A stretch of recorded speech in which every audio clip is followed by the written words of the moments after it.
बिस्मिल्लाहिर्रहमानिर्रहीम। अस्सलामुअलैकुम prep class students, हम लोग चैप्टर नंबर 8 कर रहे हैं और हम लोगों ने लास्ट क्लास में चैप्टर 8 का जो लास्ट टॉपिक था एक्शन एंड रिएक्शन वो कंप्लीट कर लिया।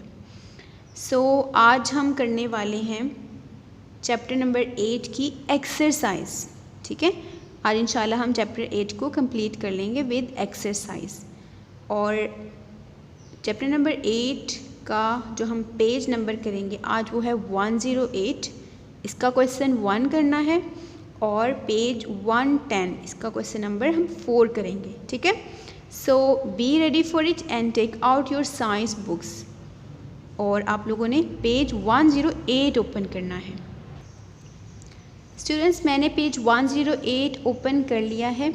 आप लोग भी जल्दी से पेज 108 ओपन करें एक्सरसाइज का।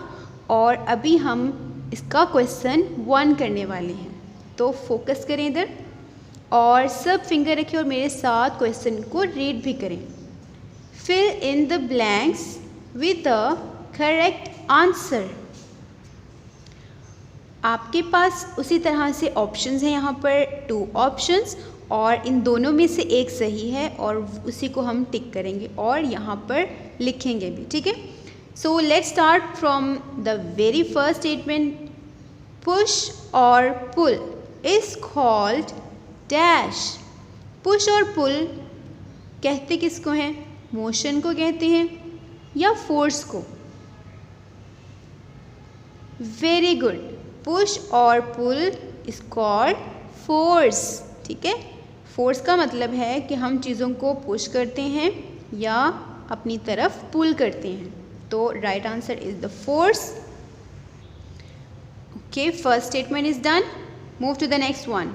Object moves dash on applying greater force. जब हम चीज़ों पर ग्रेटर फोर्स अप्लाई करें यानी उस पर ज़्यादा फोर्स लगाएं तो वो मूव करती हैं। स्लोअर या फास्टर। स्लोअर यानी कि बहुत आहिस्ता और फास्टर यानी बहुत तेज़। जब हम चीज़ों पर ग्रेटर फोर्स अप्लाई करते हैं तो चीज़ें किस तरह मूव करती हैं? स्लोअर या फास्टर? Well done, faster. जितनी ज़्यादा फोर्स लगाएंगे चीज़ें भी उतनी ही ज़्यादा फास्ट मूव करती हैं। Number 3, dash force is required to move a heavy object. Heavy object बहुत भारी चीज़ें, यानी कि ज़्यादा भारी चीज़ों को जब हमने मूव करना हो, उनमें हरकत पैदा करनी हो, तो हमें कैसी फोर्स लगानी पड़ती है? मोर या लेस? मोर यानी ज़्यादा, लेस कम। Very good, more force. Heavy, जितनी हैवी चीज़ होगी, जितनी भारी चीज़ को मूव करना होगा हमें उतनी ज़्यादा फोर्स लगानी पड़ेगी। तो right answer is the more. Statement number 4, dash object moves faster on applying force. जब हम किसी चीज़ पर फोर्स लगाते हैं तो वो फास्ट यानी कि तेज़ मूव करती हैं, स्पीड में मूव करती हैं। कौन सी चीज़ें? लाइटर या हैवियर? डियर स्टूडेंट्स, लाइटर का मतलब जिन चीज़ों का वेट कम होता है और हैवियर जो चीज़ें हैवी यानी कि बहुत भारी होती हैं।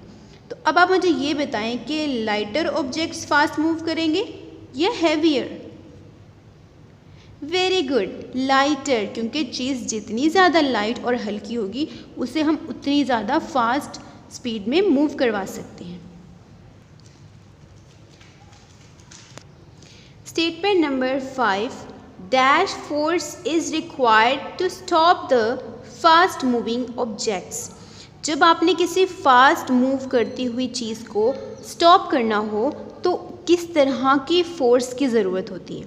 यानी कोई भी चीज़ बहुत स्पीड में आ रही है और आपने उसे स्टॉप करना है, उसे रोकना है, तो आपको कैसी फ़ोर्स लगानी पड़ेगी? आपके पास ऑप्शंस हैं लेस, मोर। लेस यानी कम, मोर ज़्यादा। सो राइट आंसर इज़ मोर, क्योंकि जितनी ज़्यादा कोई चीज़ फास्ट मूव करेगी उसको स्टॉप करने के लिए हमें भी उतनी ज़्यादा फोर्स लगानी पड़ेगी। ठीक है, तो मोर फोर्स यहाँ पर आएगा। So let's write it. So students, question number 1 is completed now. Now open page 110. So I have opened page 110. Page number 110 पर हमारे पास क्वेश्चन नंबर 4 है. Let's read it. Right the scientific term used for the following. Scientific term का मतलब कि scientifically हम कौन सा एक स्पेशल नेम देते हैं इनको. आपके सामने स्टेटमेंट्स दी हुई हैं, आपने इनको पढ़कर ये आइडेंटिफाई करना है कि इस स्टेटमेंट को हम साइंटिफिकली एक जो ख़ास नाम हम देते हैं, एक टर्म उसको देते हैं, वो क्या है. ठीक है, तो हमने यहाँ पर उसकी साइंटिफिक टर्म मेंशन करनी है. जैसे कि स्टेटमेंट नंबर 1 देखें, push and pull. Push and pull. Push and pull को हम साइंटिफिकली क्या नाम देते हैं? Well done, force. आपने पढ़ा ना चैप्टर फोर्स में ही, इसी चैप्टर के अंदर, कि push and pull is called force.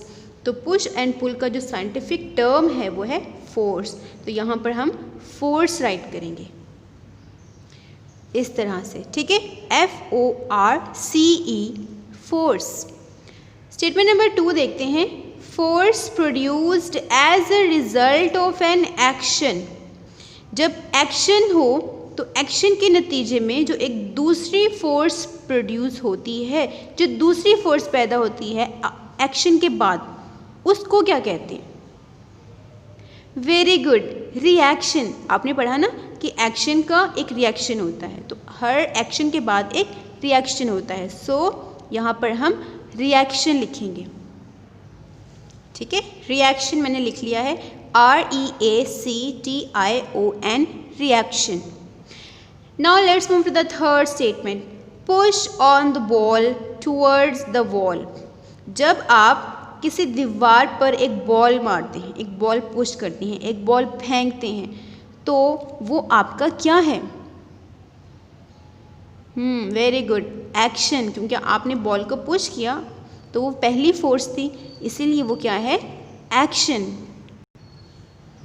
ACTION, action.